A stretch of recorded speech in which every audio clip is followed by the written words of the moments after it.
much for the opportunity to speak with you today. It's been just wonderful to see some old faces and to hear the stories from others. As Professor Shiu mentioned, my name is Andy Ferris. I graduated from this program in 1996. So it's been 20 years since I was a student. So a lot has changed for me in those 20 years. But one memory that remains just crystal clear for me is the memory of the beatings that I took on Professor Shiu's exams. Okay, that hasn't gone away. I thought I'd share a couple different topics with you today. One is just to tell the story that others have about where am I, what am I doing today as an actuary, how has my career evolved in the 20 years since I graduated from this program. And then secondly, as Professor Shiu mentioned, I'll tell you about my role in the Society of Actuaries. And I've been asked to speak just about that, about some of the initiatives that we have underway at the Society of Actuaries at the level of the board of directors. I will likely finish in less than 25 minutes that are allocated. That's intentional. I can talk longer, but I want to give you folks the opportunity to ask questions. Okay, I really would like to get some questions. If you don't have questions, I'll make some up, or I'll suggest them. So with that, let's start first on this notion of what's it like to be an actuary. And on this slide, I've got a few words and phrases that are often used to describe what an actuary does. And as I was thinking about this, I said, you know, I'm going to ask Google. I'm going to type into Google, what is an actuary?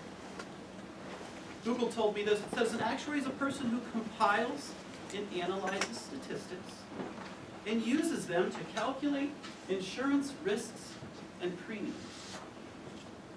And I thought, sounds probably a little bit more narrow than what I think of or what I do. As an actuary, I thought, wonder what Wikipedia says. Wikipedia says an actuary is a business professional who deals with the financial impact of risk and uncertainty. And I thought, I kind of like that definition. I like it a little better. When I went to close my computer browser, just before it pops up this window. It says, oh, by the way, did you know that being an actuary is the best job that you could possibly have?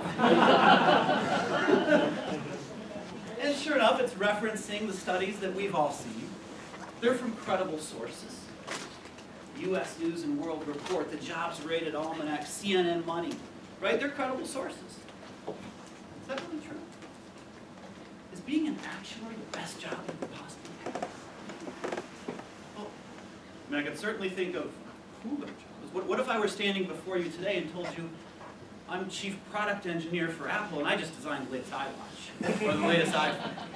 That would be a lot cooler, right, than telling you that I'm an actuary. But those studies that evaluate those job rankings, they don't take coolness into account. That's not one of the factors they look at. They look at pay, and they look at the stress level in your work environment, the future growth, and all that kind of stuff. And come back and say that an actuary is the best job. Could that really be? Well, I will tell you, for me, it has been. I love being an actuary. It has been a wonderful career for me.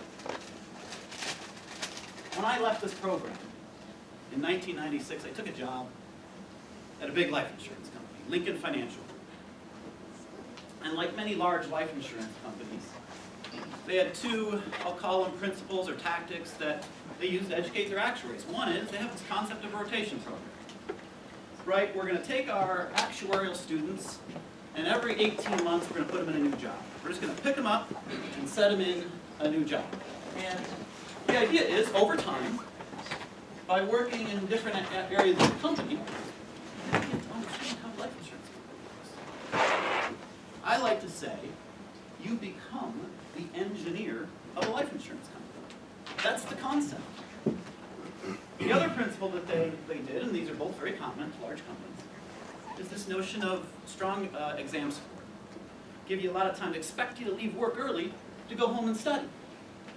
They buy study manuals for you. They send you to exam seminars. They put all the support possible to help you pass those exams, all while you're becoming the engineer of a life insurance company. They create a little bit of an environment where there's a little pressure to pass. There's an expectation that you will pass, and they do a pretty good job at making you own that expectation. You want to pass. And it works. It works great. It worked great for me. But after 10 years of doing that, I decided, personal decision for me, I wanted a new environment. I wanted something just a little different. And I took a job at Deloitte Consulting, where I'm now in my 10th year of working at Deloitte Consulting. And my job is, first, a management consultant. Second, an actuary. Different from when I was at Lincoln Financial. Today in my firm, all of my peers have an MBA from Harvard or Stanford, right? And they speak very eloquently and draw nice PowerPoints and, they're impressive. But my unique value is what I described. It's that ability of having been, that experience of having been the engineer of a life insurance company. I really know how it works. They don't. Okay? And that core skill set, that core experience, I will tell you, that's why I get paid today. That experience is what people want, and that is what pays my bills today. I could go on here and talk kind of what are hot topics for life insurance companies today, how are consultants helping. I'll save that for a question, if you want, at the end. And now I'll move into my role at the Society of Actuaries. Member of the board of directors, now in my 3rd year. Fantastic role, I love it. Love it just as much as I love being an actuary. We are 25,000 members at the Society of Actuaries. We're the largest actuarial organization in the world. I think more telling than the number of members that we have is the number of students in our exam system. I'll give you a second to just think about that. And I won't ask anyone to take a guess, because you won't guess high enough. You just think about how many students took an actuarial exam from the Society of Actuaries over the past 12 months. We've got 25,000 members. What's reasonable? Before you guess, it's almost 40,000 students. It's incredible. There is that much demand to be a member of the Society of Actuaries. It's incredible. Here I put our mission and our vision.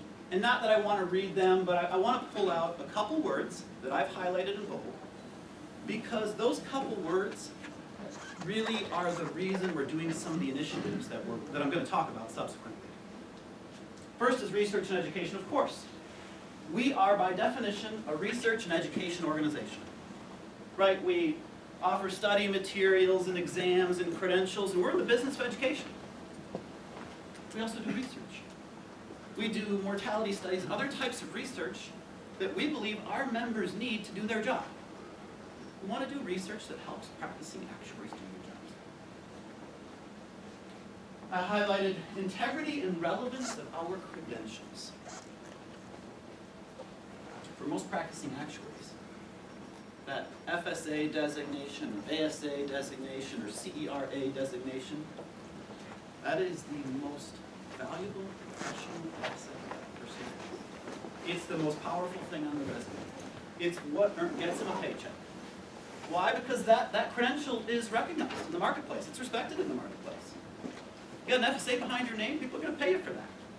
We at the board take that very seriously to maintain and enhance the integrity of the actuarial credentials. There might not be anything more important than that function.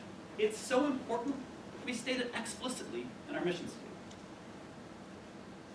Our vision statement, which is a little more of a forward-looking type of statement, mentions globally recognized credentials. I'll talk a little bit more about that when I get to one of our initiatives, which is our international strategy. And that brings me to a point where I'd like to talk about 3 specific initiatives at the Society of Actuaries. These are the ones that we seem to get the most questions about, so that's why I chose these 3. Happy to talk about others if you wish. First is going to be our international strategy. Second, I'll take you through our general insurance track. General insurance, for those of you that don't know, that's property casualty insurance. We kind of call it P&C in the US, and everybody else in the world calls it GI. We call it GI. And then our research function. So first, our international strategy. We at the Society of Actuaries, like many businesses today, are just increasingly global in nature. The things that we think about, the challenges that we face, are changing every day. Technology is changing. We are just a more globally connected community. I work for Deloitte Consulting. I regularly talk to our actuaries in the UK, our actuaries in India, our actuaries in Hong Kong and Singapore, all over the world. Not just once a year or once every 6 months, every week. Okay? So this is real. We see globalization as a clear trend and we embrace it. We embrace it at the Society of Actuaries. If you were to look, it says exams delivered in 97 countries. You know what resonates for me? So if you were to just look at what are our most popular exam centers by city. Okay, so as you would guess, a lot of people take actual exams in New York, big city. Okay, but if you list the top 10, over half are outside the United States. So whether we like it or not, we are a global organization. That's very clear. Like I said, we embrace it, we like it. Growth in Asia is very high. I won't spend a lot of time on that right now. Next is our general insurance track.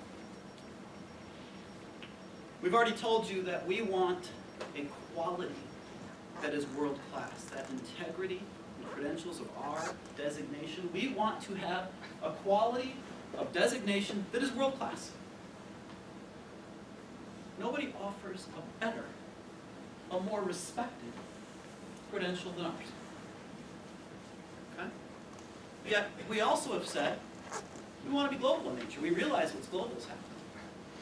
And with those two facts as backdrop, we knew we had to do general insurance. We were completely missing an area of actuarial education. We were completely missing a practice area. How could you meet the standard of world-class credential, globally recognized, if you don't offer general insurance? How can we legitimately say our members are leading professionals in modeling financial risk and doing enterprise risk management, just as long as it doesn't involve general insurance? That wouldn't make any sense. So this is kind of a no-brainer. Okay, we're really happy. We started this in 2013. Happy to report our first FSA in general insurance, just announced a couple weeks ago. So we consider that a milestone. Another thing we considered in contemplating this was the other large global actuarial organizations. So if you look at the Institute and Faculty in the UK, if you look at the Australian Institute of Actuaries, both of them offer the education in the full range of actuarial disciplines. Why wouldn't we? Okay. Next is our research function. Here we've listed some of the principles that we use in conducting our research. Objectivity, quality, relevance, and you see some of the stakeholders listed there. What does that mean? Well, we do have some guardrails on research and where we think is appropriate scope. So to give an example, what we will not do is conduct research that is specifically intended to sway a policymaker in Washington, D.C. on a particular legislative item. We won't do that. What we will do is do objective, data-driven research and let policymakers use that as they wish. So it's objective research, stopping short of advocacy for legislation. And I think a great example is we recently developed a piece, a research piece on the Affordable Care Act. And one of the things we did in that piece was we studied what we believe to be the impact of people who were previously uninsured, now coming into a system, and now they're going to be insured. How healthy are those people? What's it going to cost to insure those people, provide them health insurance? Okay, so we laid out our approach and our methodology and our assumptions and came up with an estimate, and we stopped there. We didn't say we're for or against Affordable Care Act. We just kept it objective. And it got a lot of attention. We got a lot of media about it, more than we expected, to be honest with you. Okay? We've also done a blue ribbon panel on public pension plan funding recently. Public pension plans have a problem with crisis. They are underfunded. We did a study, we commissioned a study to investigate that. We do a lot of studies on applications of predictive modeling and big data. Professor Lang mentioned big data right at the start of this session. That is changing the way life insurance companies and other companies operate today. We do a lot of research around that. Okay? We just published a new pension plan valuation mortality table. It has real impacts. Companies who now have to use this mortality table to value their pension plan liabilities are very interested. That's a little bit of what we do around research.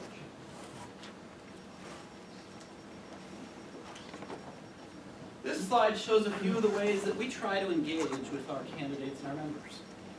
Some of these are relatively new. This Candidate Connect concept. So we've got sessions now, face-to-face sessions in different cities. You see the next two listed, one in New York, one in Hartford, where we invite candidates to a room like this and invite potential employers, invite practicing actuaries to speak, to tell about what the career is really like, give candidates a sense to ask questions about exams, talk about what's on their mind. We're totally designing this with the candidate in mind, intended to help the candidate. If you have suggestions, please share. I would love to hear. We have webinars for candidates. You can download those. The online sample exams, the demand was overwhelming. I couldn't believe it. We just offered a few actual sample historical past exams, and in about 2 seconds, 10,000 people downloaded it. So incredible, okay? Clear interest there. We are just starting this last one, Strategic Vision Campaign. So we just announced this last week. This is intended again for members and candidates. Probably these other things are mostly just for candidates. This last one is intended for both. And we've got a lot of questions and a lot of things that are happening in the profession and at the Society of Actuaries recently. And sometimes it's tough to sort of form a response over an email or other webcasts. So we're going to do these face-to-face. We're going around. Different members of the board are going to invite in various cities throughout the country, a lot of cities throughout the country. And we're going to have sessions like this, where we invite 100, 150 people to come into a room and ask us any questions they want. The first one is scheduled for 2 weeks from now in Chicago. I'm the host, so I get to do the first one. See how that goes. And we're going to be doing them around the country. Lastly, last slide I have here, just wanted to share some ways that you folks can reach out to us if you don't want to do it in any of these face-to-face manners that I've just described. So with that, I welcome questions. What's on your mind? We've got just a couple minutes.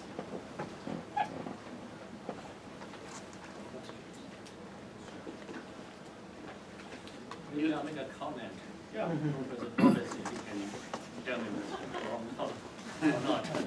Well, in the old days, when Professor Nolan was here, he did not allow property and casualty companies to come to campus to recruit. Is it correct? That's correct. Wow. Wow. Now, why would that be? We only like life actuaries. That's great. They come. Hey Andy, I don't know if you feel free, you can't comment on this, but with the society's expansion to general insurance, is there any conflict with the casualty actuarial society? Yeah, it's a fair question. I mean, thank you. We are doing these events because we want that question. He's asking a tough question, and I'm glad he did. Okay. Sure. We know what's out there. We know they're not happy about it, but you know what? for all the reasons I just described, it is the right thing to do for the Society of Actuaries. Maintaining the relevance of our credential, which is in our mission statement. Maintaining a globally recognized credential. How are you going to do that? Like I said, how are you going to compete on a global scale if you can't address the full range of actual practice areas? Okay? So, we recognize the tension that's there. They have a very well-respected credential. We respect it. Other questions? Thank you, by the way. Yep. Yeah. I was going to comment on There's a neat that. section like on prediction or data analytics or something like that. Can you talk to about that a little bit, what that's about? Yep. Yeah, thanks for the question. And Professor Bravo will come back to you thereafter. So as I mentioned, I work in life insurance. Actuaries work in different disciplines, right? I believe predictive analytics and big data will disrupt and change the way life insurance works. We are in the very early stages of that. I'll give you one very specific example. If you've ever purchased individual life insurance, many of you in your room probably haven't. You're either too young or you get life insurance from your employer. But if you've purchased individual life insurance, individually underwritten, you know that it takes us as an industry, on average, 45 days to issue that policy. And it's due to the medical underwriting requirements. In order to buy individual life insurance, you have to go to a lab and they take a blood sample and a urine sample and they send it back to the life insurance company where the underwriters and the medical staff look at the results and then they decide, oh, based on what I saw, you need one more test. And now that person's got to find time to schedule and go back to a clinic, and there's a lot of back and forth, okay? And on average, it takes us 45 days to issue a policy. It's a terrible customer experience. You got to get poked and get blood, and it takes you 45 days to get the policy. That does not sound like leading-edge technology. It doesn't sound like the way we should be doing business today.